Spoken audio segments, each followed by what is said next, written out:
Hola, ¿qué tal? Bienvenidas y bienvenidos a Conciencia. Nos acompaña el día de hoy el máster Andy Calderón Meléndez, quien es profesor e investigador del área de la criminología en la Universidad Estatal a Distancia y en Ulicori.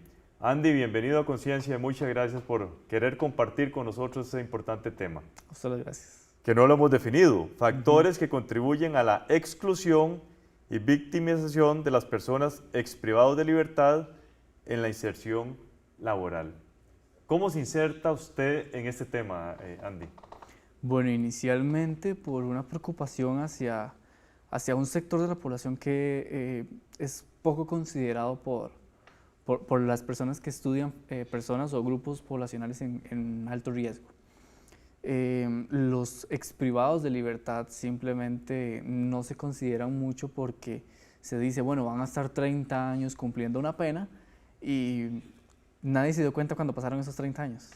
Lo cierto es que muchas personas cumplen su pena y cuando salen nadie sabe quiénes son ellos. Correcto, correcto.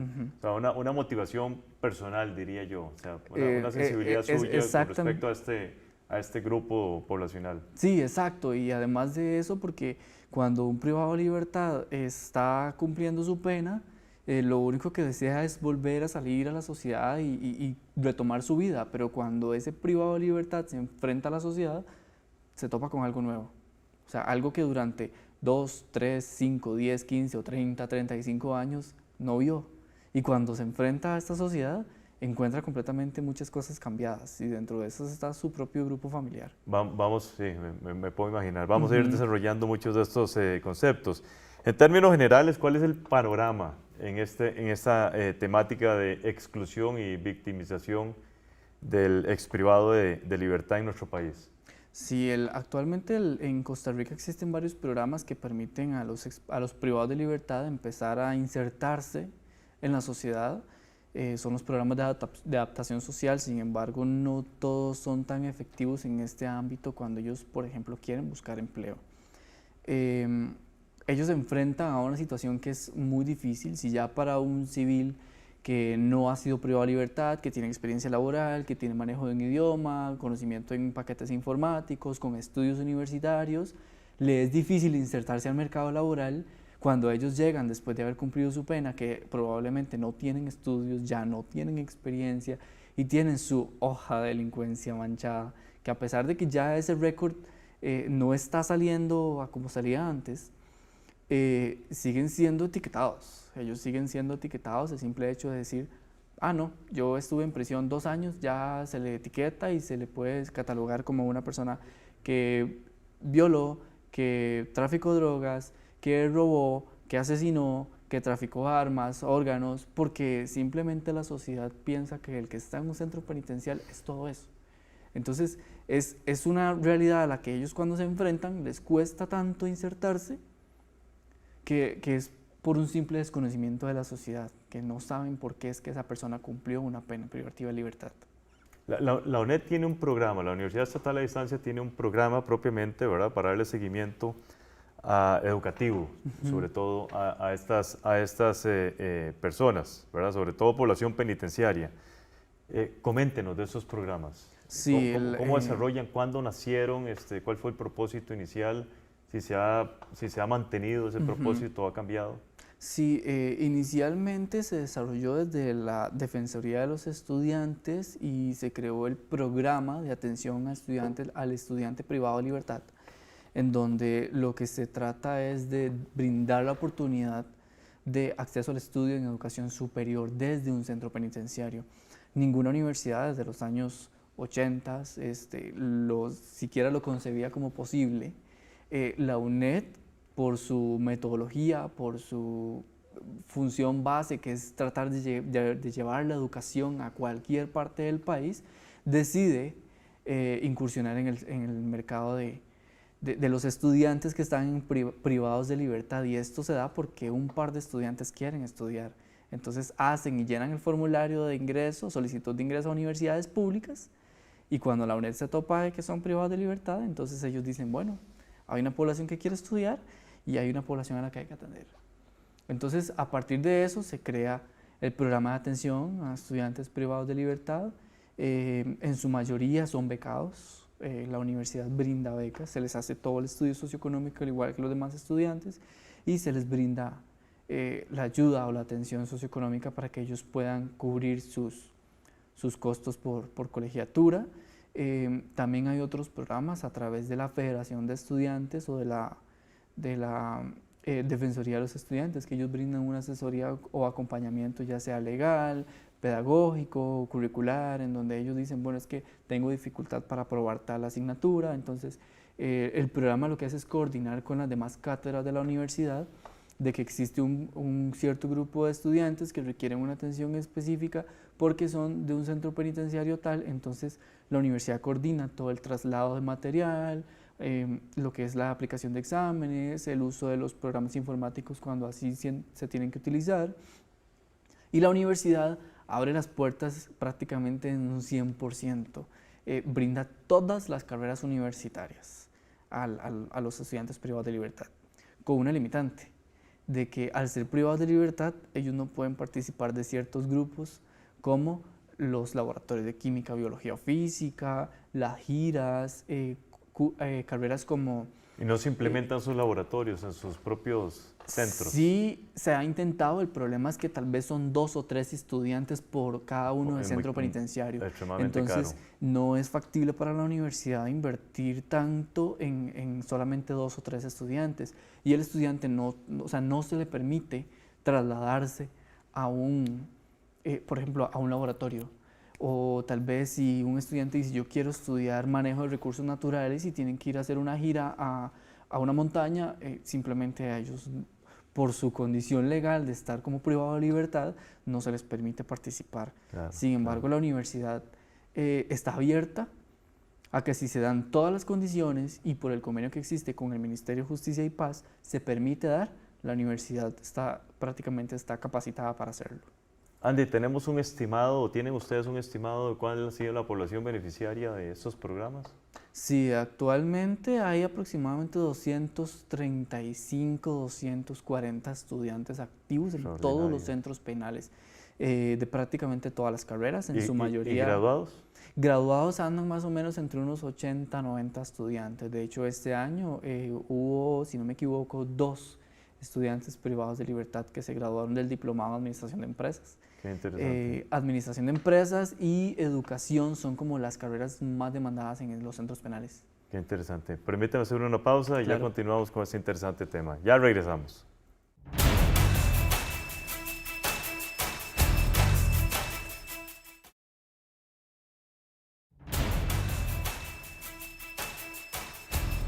Conversamos con el máster Andy Calderón sobre factores que contribuyen a la exclusión y victimización de las personas exprivadas de libertad en el momento de la inserción laboral. Andy, ¿cómo influyen los medios de comunicación en la percepción social de las personas privadas de libertad? Es increíble, tiene un impacto, pero increíble. De hecho, en todo lo que es el estudio, negativo, por supuesto, en todo lo que es el estudio del fenómeno criminal, los medios de comunicación tienen un papel importantísimo. O sea, que en lugar de más bien colaborar a mejorar esa percepción, lo que hacen es prácticamente empeorarla. Se presenta al privado de libertad como una persona que es un violador, que es un agresor, que abusa de las mujeres o de los niños, que es un drogadicto, que es un ladrón, que es un asesino, que es un sicario. No se presenta a la persona como tal. O sea, no se dice, bueno, el privado de libertad sí cometió una infracción, cometió un delito, cometió un error, sin embargo, es una persona que está luchando por remendar su error a través del programa tal que ofrece la Dirección General de Adaptación Social, y no se le muestra eso a la sociedad. Con varios de los comunicados que se han hecho en el Viceministerio de Justicia, con el viceministro Marco Fioli, él ha tratado de exponer a la sociedad lo que es un centro penitenciario. Sin embargo, se requiere de mucha ayuda porque las personas simplemente creen que ahí están, todos están fumando, todos están o drogándose, o todos siguen robándose entre ellos, o meten droga a la cárcel para otras cosas. que todo eso puede ser cierto, pero lo correcto de creer no es que eso es lo único que hacen, sino que son personas, igual que los que no estamos privados de libertad y que estamos tratando de hacer algo para crecer como persona, para cuando nos enfrentemos a la sociedad, pues podamos enfrentarlo de manera exitosa. Y muchos de ellos lo que hacen es estudiar, se incorporan dentro del sistema educativo, ya sea primaria, secundaria, con los programas del MEP, algunas partes de educación técnica, como lo hace el INA y la Universidad Nacional, y la educación superior, como lo hace la Universidad Estatal a Distancia, que lo ofrece desde carreras de pregrado hasta las carreras de grado. ¿Se hacen bien las cosas en adaptación social?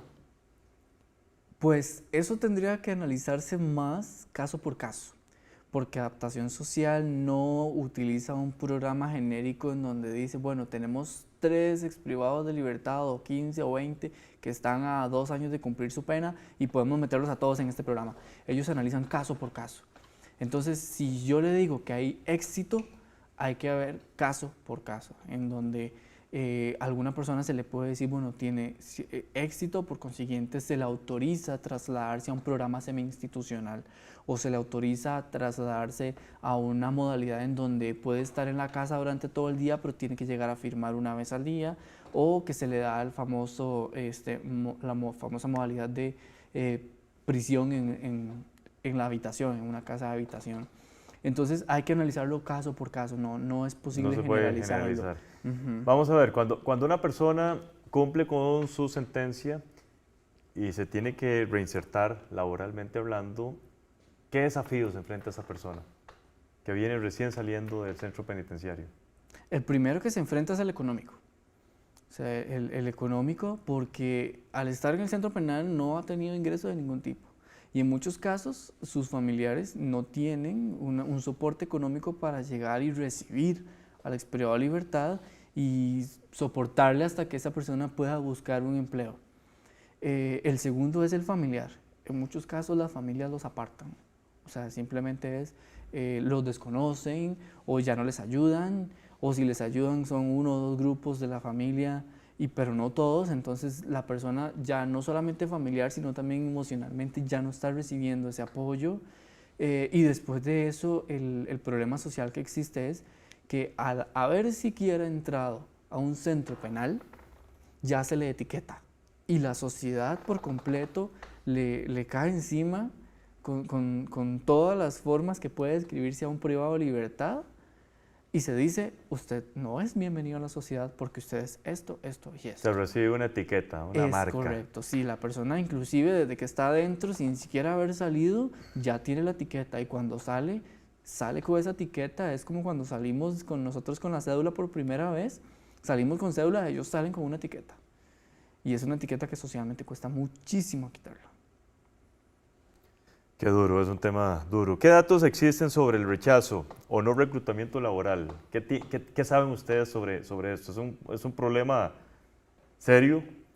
Sí, aparte de considerar estadísticas donde se habla de las tasas del desempleo o del subempleo, estos estudios no reflejan cuánto porcentaje representa un exprivado de libertad. No es como que, bueno, del 2% del desempleo actual en Costa Rica, un 0.083 son representados por exprivados de libertad. No hay forma de saberlo, digamos, así tan certero.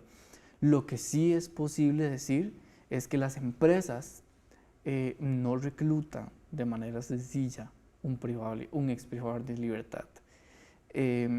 Lo que sucede es que muchas de ellas se escudan en políticas, son políticas internas, a pesar de que puedan existir programas, políticas públicas, inclusive leyes que fomenten la inclusividad o la inclusión social de los exprivados de libertad.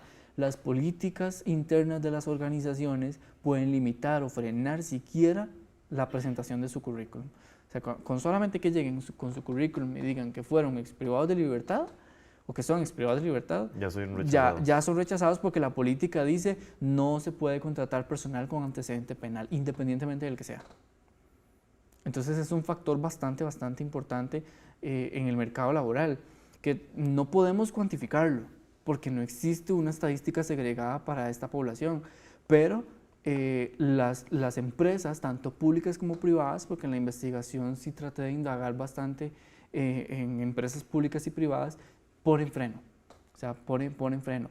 Y en especial porque muchos de estos privados, cuando están cumpliendo su pena, estudian y muchos logran sacar inclusive grados de licenciatura universitaria y cuando salen a buscar empleo, ellos llegan con su título de licenciatura, pasan todos los filtros técnicos y académicos del empleo, pero cuando llegan tal vez a una entrevista por competencias y ellos expresan, manifiestan de que son ex privados de libertad, ya no se les permite seguir concursando. Interesante. Andy, ustedes desarrollaron un estudio de campo en el cual entrevistaron no solo ex privados de libertad, sino también empleadores. Correcto.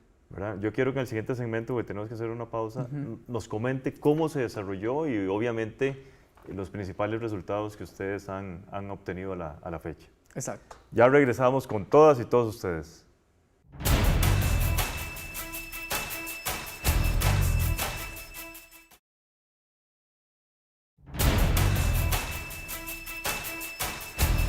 Estamos conversando con el máster Andy Calderón sobre los factores que contribuyen a la exclusión y victimización de las personas exprivadas de libertad al momento de inserción laboral. La metodología que ustedes siguieron en el estudio de investigación, Andy, coméntenos. Sí, en primer lugar buscamos la parte numérica, la parte estadística, y ahí fue donde logramos determinar de que ciertamente no existen las estadísticas segregadas para validar cuántos exprivados de libertad representa el porcentaje de subempleo o desempleo en Costa Rica, y eso fue una limitante bastante grande, porque no teníamos números para decir, bueno, sí, de cada 10, 2 no tienen empleo, o sea, fue bastante complicado. Por otro lado, la metodología de la entrevista, utilizamos una entrevista dirigida a los empleadores, en donde dijimos, bueno, ya sabemos que la sociedad lo percibe así, ya sabemos que el privado de libertad siente deseo de superación y quiere insertarse, ahora conozcamos qué dice el empleador. Y no el empleador privado, también el público.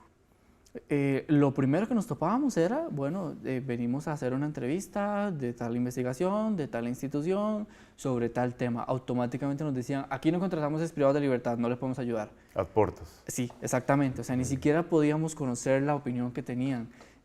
Llegábamos y decíamos, bueno, como reclutador nos gustaría conocer su opinión. No, es que de todas formas acá no lo contratamos. Entonces, la hoja de delincuencia sigue siendo un requisito, ¿verdad? La hoja de delincuencia la empleo. siguen pidiendo, exactamente. Sin embargo, desde este año los antecedentes penales se eliminaron. Hay ciertos antecedentes que no se están eliminando, como el homicidio, el abuso sexual, la aportación de armas, el enriquecimiento ilícito. Pero hay otros delitos, como los delitos menores, esos ya no aparecen en la hoja de delincuencia. Sin embargo, el equipo de psicólogos de reclutamiento y selección de cualquier empresa, cuando aplica sus baterías de pruebas psicológicas o psicométricas, ellos pueden detectar ciertas cosas y a través de una entrevista por competencias, ellos pueden llegar a obtener información en donde la persona entrevistada se sienta en la confianza de decir, bueno, yo soy ex privado de libertad, y ahí es donde se frenan. Pero el principal obstáculo fue rechazo por parte de los empleadores. El rechazo por parte de los empleadores, sí. De entrada. Con los que logramos obtener acceso, empresas privadas pequeñas, privadas grandes, privadas transnacionales, una empresa internacional que contrata desde Panamá, y 3 públicas, inclusive un colegio profesional, en donde dijimos, bueno, ¿qué podemos hacer? Y el colegio profesional dijo, bueno, por aspectos de ética, nosotros no podemos contratar a un ex privado de libertad independientemente de su delito o de su infracción, porque se supone que nosotros acá velamos por la integridad de ética y profesional de todo nuestro gremio y no podemos contratar personas que puedan poner en duda esa labor que hacemos. Y la entrevista se realizó con el fiscal de la Junta Directiva del colegio. Con las empresas privadas se logró coordinar la entrevista directamente con el director de recursos humanos, y en muchos casos ellos eran psicólogos y sí decían que consideraban muy pertinente la opción de, mejor dicho, casi que la obligación de por lo menos considerarlos en todo el proceso de reclutamiento. Sin embargo, las políticas internas de las empresas no se los permitían. Por ejemplo, para un banco, si cometía una infracción, no se sabía qué tipo de delito era el que había cometido. Entonces yo no podía decir, voy a contratar 5 cajeros y traía un ex privado de libertad, porque yo no sé si ese ex privado de libertad estuvo en prisión por un robo. Entonces, lo que se aduce es que el mejor predictor de la conducta futura es la conducta pasada. Entonces, automáticamente en una política se dice, no existe la forma de contratar un ex privado de libertad para cierto perfil de puestos.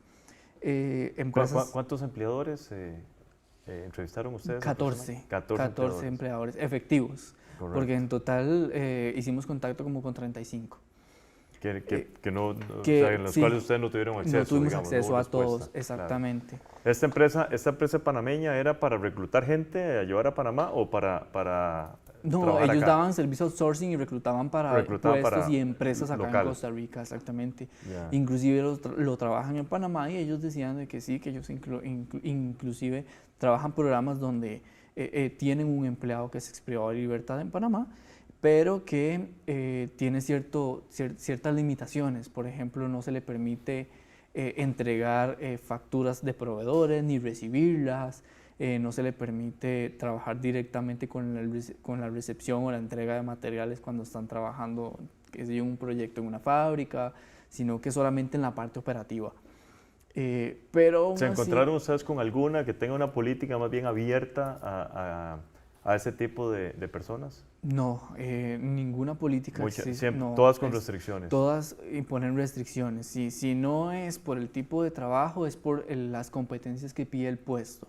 En su mayoría decía que la política era quien frenaba el proceso.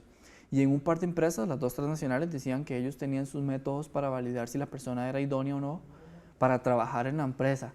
Pero cuando se determinaba si tenía las competencias técnicas para laborar, se tenía que excluir, porque tal vez se decía, bueno, conocimiento de un idioma adicional, conocimiento de un lenguaje de programación y conocimiento de una normativa X, y tal vez el ex privado de libertad, por estar cumpliendo su pena, no tenía esa experiencia. Claro, claro. ¿Qué hay que cambiar, Andy, en nuestro país para lograr esta verdadera reinserción social por parte de estas personas? La percepción de nosotros como sociedad hacia ellos. ¿Cómo hacerlo?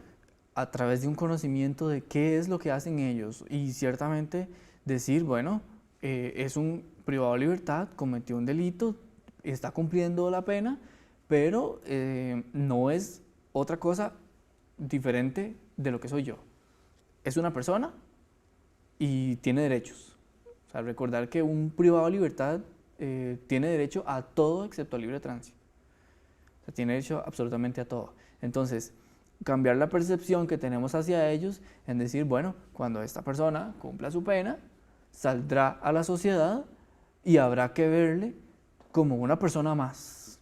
O sea, habrá que verle como una persona más. Pero también se requiere mucho apoyo por parte, por ejemplo, del papel gobierno. del Estado, digamos. Sí, en todo del esto. gobierno en cuanto a la parte de la comunicación y la publicidad, porque no se trata de que el viceministro Fioli publique qué es un centro penal, sino que se trata de que todo el Ministerio de Justicia tenga inclusive un presupuesto específico de promoción y comunicación para que toda la sociedad costarricense pueda tener acceso a ver qué es un centro penal, qué es el sistema de administración de justicia y qué es lo que hace un privado Porque de libertad. casualmente estoy pensando en eso, digamos, la responsabilidad del Estado frente a un empleador privado. Exacto. O sea, cómo convencer al empleador de que estas son personas totalmente reinsertadas, ¿verdad? Que tienen derechos y deberes. Plenas al igual que capacidades, tienen plenas capacidades cognitivas, técnicas, de trabajo en equipo, porque todo eso lo desarrollan. O sea, el currículum universitario que cursamos nosotros, que no estamos en un centro penal, lo cursan ellos. Es el mismo.